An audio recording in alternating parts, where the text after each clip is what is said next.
Welcome to my channel.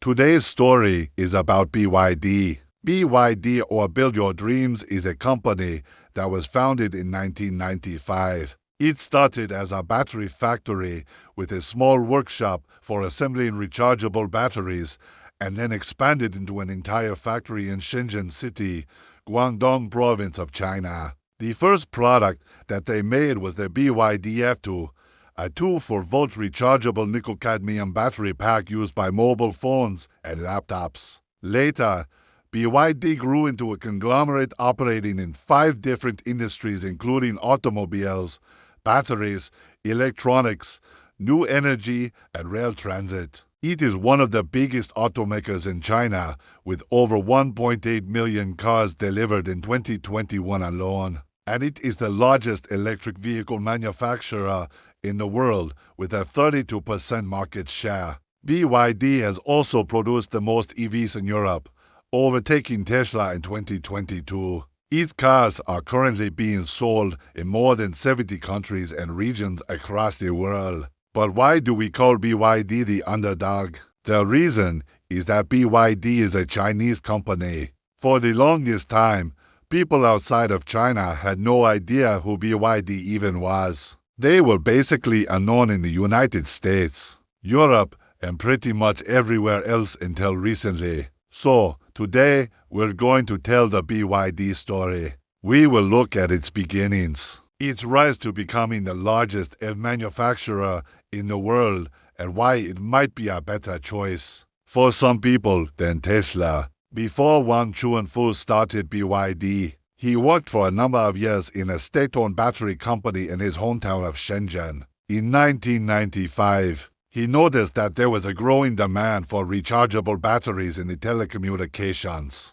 industry. Mobile phones were just starting to become popular, and rechargeable batteries were seen as a better option compared to the regular ones. With support from the government, Wang borrowed some money from a bank, and together with a friend from university, he opened up a small workshop where they could make rechargeable batteries. At this point, BYD wasn't even called BYD. The name came later after Wang realized how big his dream was. He changed the name of his company from Bioelectronics to BYD in the year 2000, when he was ready to go public. The same year, BYD went public on the Hong Kong Stock Exchange with a valuation of $200 million. The IPO didn't raise very much money though, only around $17 million, which wasn't enough for Wang to expand his business. But he managed to get a few $100 million in loans from banks, and he used this money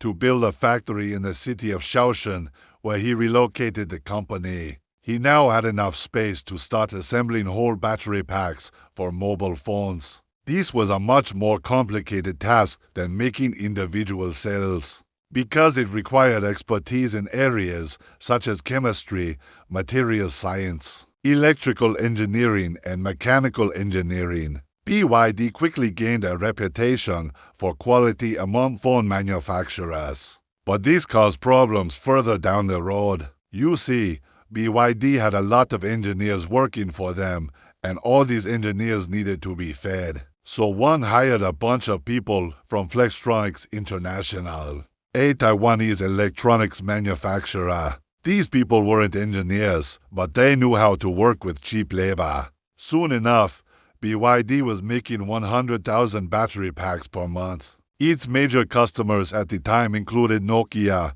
Motorola, Kyocera, and Siemens. In 2003, BYD started having financial problems. The raw materials that it depended on, namely metal hydride and lithium, were hard to come by, and they were also really expensive. So BYD decided to move up the supply chain and start sourcing these raw materials themselves. However, this proved to be more difficult than expected, and in order to keep the cash flowing, Wang agreed to supply a large order to a shady American trading company. Unfortunately, this company never paid, and soon enough BYD was running out of money again. The only thing keeping them afloat was their contract with Nokia, which guaranteed them a steady flow of income for the next few years. In 2005, BYD started suffering from competition in the battery industry. There were simply too many competitors selling similar products, and their margins were shrinking. If BYD wanted to survive, they had to do something radical. So Wang did something that nobody had ever done before. Instead of relying on their battery business to carry the company, B decided to focus on a completely different product, the pure electric bus. Nobody thought that this would work out. Most people in the industry believed that there was no such thing as a cost-effective pure electric bus. Electric buses were either too expensive or they didn't have enough range. But Wang didn't care what other people thought. He was convinced that electric vehicles were the future of transportation. In 2006, BYD developed its first pure electric bus. The bus was able to drive 200 kilometers on a single charge, and it cost less than a traditional diesel bus. BYD began building these buses in 2007, but the Chinese government hadn't yet implemented any policies that encouraged the use of clean energy vehicles. So BYD had to find another way to sell these buses. They started renting them out to bus companies. This way, the bus companies didn't need to buy the buses upfront, and they could start saving money immediately. Since the electric buses were cheaper to operate, BYD gave each bus company a monthly quota for how much they could drive. If they went over this limit, they had to pay BYD extra. This way, BYD could recover the cost of the bus. If the bus company didn't want to pay, they could buy the bus at any time. This business model worked great. BYD's first customer was the Shenzhen Public Transport Company, which bought 6 of these electric buses in 2007. A year later, BYD supplied 20 buses to Shanghai, 10 to Beijing, and 20 to Guangzhou. By 2010, BYD had already sold over 100 buses and had become the largest supplier of electric buses in the world. This allowed BYD to stop making batteries for mobile phones and instead focus on making batteries for buses and other types of electric vehicles. But BYD still had a long way to go. Even though they were leading the market, their sales numbers were still relatively low compared to the overall car market. In 2011, BYD entered into a joint venture with Daimler to produce electric buses and taxis. This deal gave BYD access to the German market as well as the capital that they needed to expand their operations. However, BYD would once again face financial difficulties. In 2012, BYD stock crashed after rumors surfaced that the company was manipulating their accounts. The Chinese government launched an investigation into BYD, and they found that BYD had been overstating their revenues. As a result,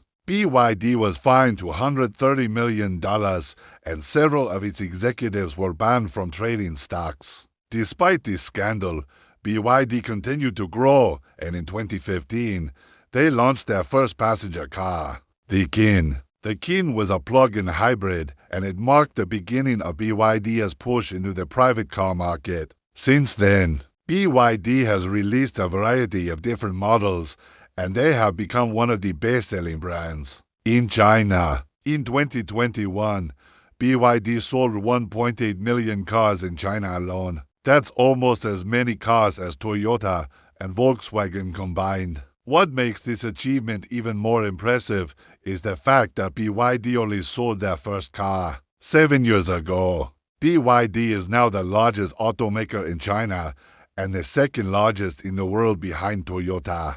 In 2022, BYD became the #1 electric vehicle manufacturer in Europe, overtaking Tesla. This was surprising because for the longest time, nobody even knew that BYD existed in Europe. But it turns out that Europeans like the design and build quality of BYD cars, and they are very willing to pay for it. Some of BYD's most popular models in Europe include the Atto 3, Han, and Tang. All of these cars offer a good balance between price and performance, and they come with a lot of standard features. For example, The base model of the BYD Atto 3 comes with a heated steering wheel, a panoramic sunroof, and a 360-degree camera. These are features that are typically reserved for higher-end models in other brands. BYD's European success shows that there is still a lot of room for growth. The company is still not very well known outside of China,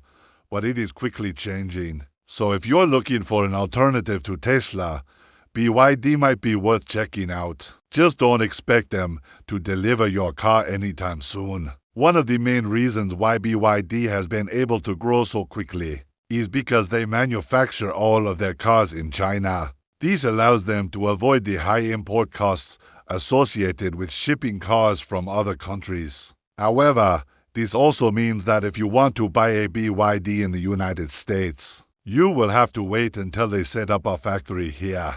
According to BYD's vice president, they plan to build a factory in the United States by 2024. So, if you live on the East Coast, you might be able to get your hands on a BYD sooner than you think. Thank you for watching. We hope you enjoyed the video. If you want to see more videos like these, please stay tuned.